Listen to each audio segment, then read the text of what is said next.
Good day, football fans. Welcome to another episode on your favorite TV, Patriot TV, your more sports, information, and entertainment. We are here to give you the latest fan updates from the match, the last Clásico, El Clásico of the season, Barcelona versus Real Madrid at the Camp Nou Stadium. It had a lot incoming to this game. Both teams lost start in the Champions League. Both teams met in the final of the Copa del Rey. In the previous three games, three El Clásicos, Barca won, humiliated Real Madrid with a high scoreline. And today, Barca came out to do the same, while Real Madrid also decided that they were not going to take it lying down. But at the end, it ended 4-3 in favor of Barcelona FC. It was quite an attacking game of football, and we saw it. So welcome to the show once again, Barca fan. Okay, welcome. Thank you very much. All right, so last El Clásico of the season, how was it? I won't say it is intriguing. To me, it is not an intriguing match, and neither is it filled with so many pressure. To me, it wasn't filled with that. I think the referee created a venue for us to have pressure in the match. So it's a nice match, and I love what we played, only that we wasted so many chances. Okay, but it seems like a common thing for Barcelona this season. They always go behind, and then they suddenly wake up, and then they come back into the game. Mbappe, 2 quick goals from Mbappe, a penalty, and a lovely counter-attacking goal.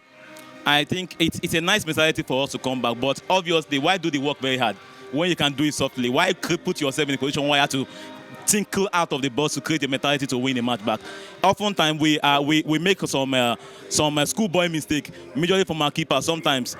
From the past 2 matches that we played, that we conceded against Inter, we conceded 6, 7 goals. This match we conceded about 3. That's 10 goals in 3 matches. And those matches, they are position that we should call our keepers into questioning. Oftentimes, when opponents meet us at the point of this transaction, whenever they meet us, it's a goal. It is never the keeper making outright savings and other things. It's nice, my boy. I question the mentality. Why come down? Why put yourself in a tight corner and find a way to win match matches? It is really, really out of the game. All right. Don't you think that this same going behind early, rather than just putting the blame on the goalkeeper, don't you think the eye line that Barcelona often play, because most time the Barcelona defense line is almost always usually in the opponent's half. Don't you think that is also a contributing factor to these issues? I think that also affected. How do I put it? Okay, the understanding within the players, oftentimes from the wing back and the 2 wing back left and right, has always been a challenge. Now that we have lost 2 wing back, oftentimes the understanding within the 4 of them before is quick and nice. But changing some of the specs and bringing in a new spec, the understanding is not there. So I think that's why we're not caught catching players or opponents in offside. And those times we catch ourselves even on offside position, many opponents to score goals for us. So I think the eye line is a good way to go. For now, I think Barcelona will be playing high line, but not as high as this before.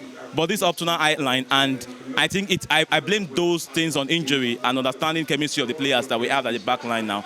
And I think the fatigue of the midweek match also tells in this game, because we look at the game very well. At 70 minutes, we are already gassed out. What we just played, we are playing catch up and open that all this tradition of Madrid will be on offside. And hallelujah, we found ourselves winning. We are winners again.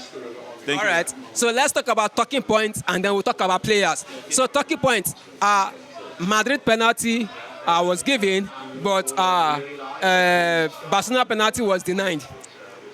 How do you think? Okay, the Madrid penalty, I think that is a bit of stupidity from our keeper. He reacted so fast.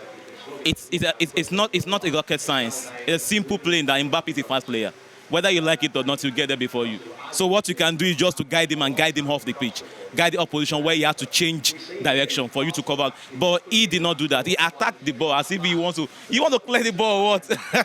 But the other part of the penalty from the Barcelona thing, well, it's a two-way thing. Another referee might pick it up at the penalty. Why some might decide not to play that penalty? But from my own point of view, I think when the player was moving, he dragged his arm long. And that's where the ball caught him up with. I can't say his hand is in natural position. I can't say that. And I cannot say the ball catch him in a quick proximity for him to change direction of his hand. Naturally, even if he were to move, he won't change the direction of his hand. So what would you call that? The hand has been where he is. So even if he has to move to this side, he won't change the direction of the hand, because the hand needs to be there when the body moves. So there will be the distance for me. So from my side, from the look of the way I've seen it, and for the matches I've watched with Real Madrid, if I'm on the referee, I will look at it and call the penalty. Obviously, I'll call the penalty, because oftentimes Madrid has got justification about so many wrong decisions going in their way. And for the past 2 seasons, 3 seasons, it has been that way against Barcelona. It has been that way. Last season, Barcelona scored a clean goal via a corner kick. The referee said he didn't see it. Obviously, he didn't change the VAR. All these things are just wrong decision and making the football boring. If you look at the game, after they removed the third goal or the penalty, the players' morale dropped. We are working with people mentality here. You can't continue killing the good work of people and after the whole match you say you are sorry for it. It doesn't make sense. So that's just my click on that. All right, so one more talking point before we go into players. In this game, sometime towards the end of the first half and then start to the middle of the second half, we saw a lot of tackles, a lot of cards flying, and we saw a lot of tempers flaring. Do you think, why is it that there's always that in an El Clasico? I think both parties have something to fight for. And when you have something to fight for, definitely you need to give it your all. Whether you die on this pitch, like Morio's pattern, you die here. So there's something to play for and there's something they are fighting for. So that's why we see eye-line tackle. Football, you remember, it's a game of it's a physical game where there will be contact, which is natural thing about football. But I think the DFA did a good job, but didn't manage the game very well. So many talking to Real Madrid players, so many cards for Barcelona players. It's off. All right, not enough card for Real Madrid players. So let's talk about the players now. We're going to talk about Kylian Mbappe hat-trick. We are going to talk about the Rafinha wastefulness in front of goal. And we are going to talk about the influence, the growing influence of the young man, Lamine Yamal. So let's start from Mbappe. A hat-trick in this game. We saw him, he was always moving, he was always creating chances. He could have gotten 2 assists in this game also, if not for Madrid not being wasteful in it. So how would you rate Mbappe in this game? I think he had a wonderful game in this game. He had a wonderful game with Barcelona eye-line. He had a wonderful play going into channels where we leave spaces, especially at the flank. And that's where the spaces are, majorly at the flanks for you to run him into. And he has all those things working for him. He is playing at a very good level, at a very high level that we've known him to be. I would say one of the things he has against him is the style of play Madrid at. Oftentimes we've known Mbappe to be either playing as an 8, playing behind a goal poacher, a strong man to hold up play for him to run into channel. But here, he needs to hold up play for himself. And he's doing quite a good job for himself. We look at him for next season, probably when a new coach comes in and probably change the patterns. But he did a good job for himself. If we had the latter player, the striker, in this match, we would have scored more than 5 goals. We know how wrong decisions our striker, Ferran Torres and Rafinha were making. So I think he had a wonderful game, a perfect game for Madrid. All right, so let's go to Madrid now.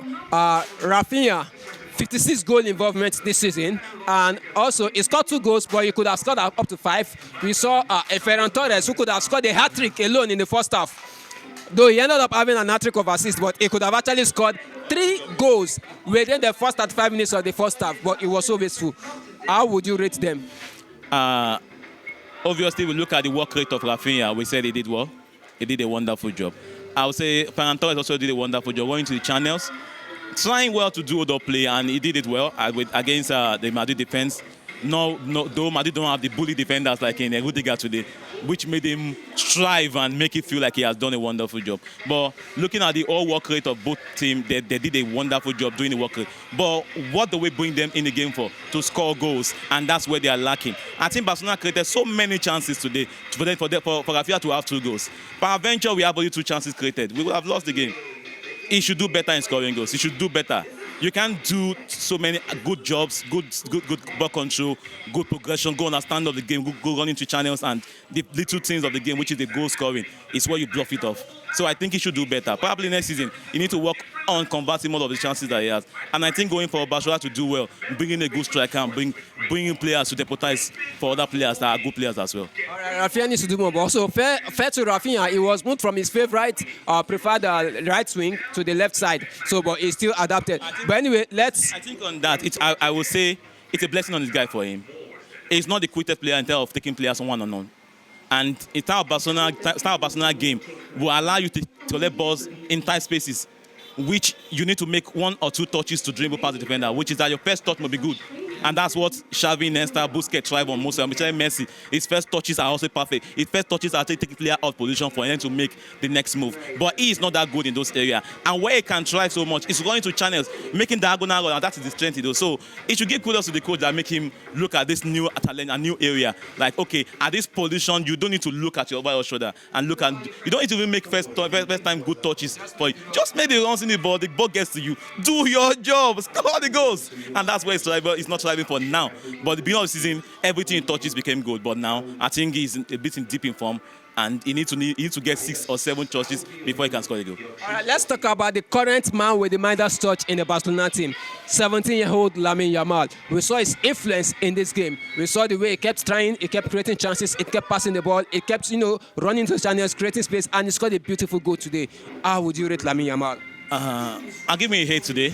Like my friend would say, you can't tell me this guy is 17 years old. This guy should be 35 or 28, or probably 35-year-old man, a spirit in his 17-year-old body. But he's doing a wonderful job. I think he still needs to continue improving in decision making. That's where I actually fault him. There are times you don't need to dribble. Go back to watch Messi. It is not a fun time to dribble. There are times just to do 1-2. You've moved 2 chips off the ball, and you don't need to stress yourself getting yourself done into place. And you don't need to challenge and don't need to tackle. You need to be careful with all the body jab and other things, because those things wear up on the body and wear up the skin, and also wear up on the muscles, which are actually cause fatigue and other injury. So I think he did a wonderful job today. For his 17 years old, to everything he does, if for anything we forgive him for his age, he has done marvelous way for himself. All right, so let's round it up with the UCL exit of Barca in the hands of Inter Milan. 7-6 on aggregate over 2 legs. One of the best showcase of football we have seen in recent time. It was end-to-end. It was fire for fire. It was a never give up game where both teams, though tired, though exhausted, they gave 120% of everything that they had. And unfortunately, Barca couldn't catch up. How was your experience over the 2 legs? I think what worked for Inter that didn't work for Barcelona was the substitution bench. For every player that adds a red yellow card against Barcelona, Simeone brings them out, bringing a fresh leg. For every player that has a yellow card, come out, Simeone boy. For Barcelona, for every player that is fatigued, we don't have anybody to bring in. So it's already told well on our players, and the wrong decision of bringing an Araujo into the match when you understand it's not a ball-playing defender. Oftentimes, we have to long to go into passing sideways and there's no penetration passes from him. I think the decision to bring in a striker, Lewandowski, was the wrong one. At that point, we have only 2 minutes to match the match. Coach, kindly bring in a defender, block everything off. It's a painful match that we lost at the 90 minutes. It's a painful match. It's a painful match that so many things went against us. So many decisions went against us. It's a painful match that we didn't mind the game very well. I'll blame it not only on the mentality of the player, I'll blame it on the coach for not minding the game very well. The player had a good mentality to win the games. They had a good mentality of creating chances. They created so many chances against that match as well. After even going behind 4-3, they created so many chances. We didn't tell a chance, but that is not about creating. Why do the hard job when you can do the soft job? The soft job is we've scored 3 goals. Even if it's 25 minutes to end the match or 10 minutes to end the match, this is actually 3 minutes to end the match. Bring in as many defenders you can bring in. Block everything up. Let them keep on throwing their long ball, because obviously Inter wasn't creating any chance to the channel. They were just waiting on us to play our eye line and they had to hit us, and that's what they are doing. They were not creating. There was no creativity in their midfield. What they have in their midfield after bringing out Chadilolu were only blocking force, which are to break up play from Lamine Yamal, all the doubling up and all that. That's all the thing that you are the coach. I think he made a mistake on this. He made a very big mistake on this. Going forward, probably he will learn from this one. But to we fan, it's a painful one. But to Inter, good luck for them. Wonderful game all the way. All right, so that brought us back to where we started for. Why do the hard job when you can simply do the soft job? So game management was what led us, Barcelona out of the Champions League against Inter. Thank you very much for your time and analysis. We appreciate it. Thank you very much, Mr. Have a lovely weekend. Thank you.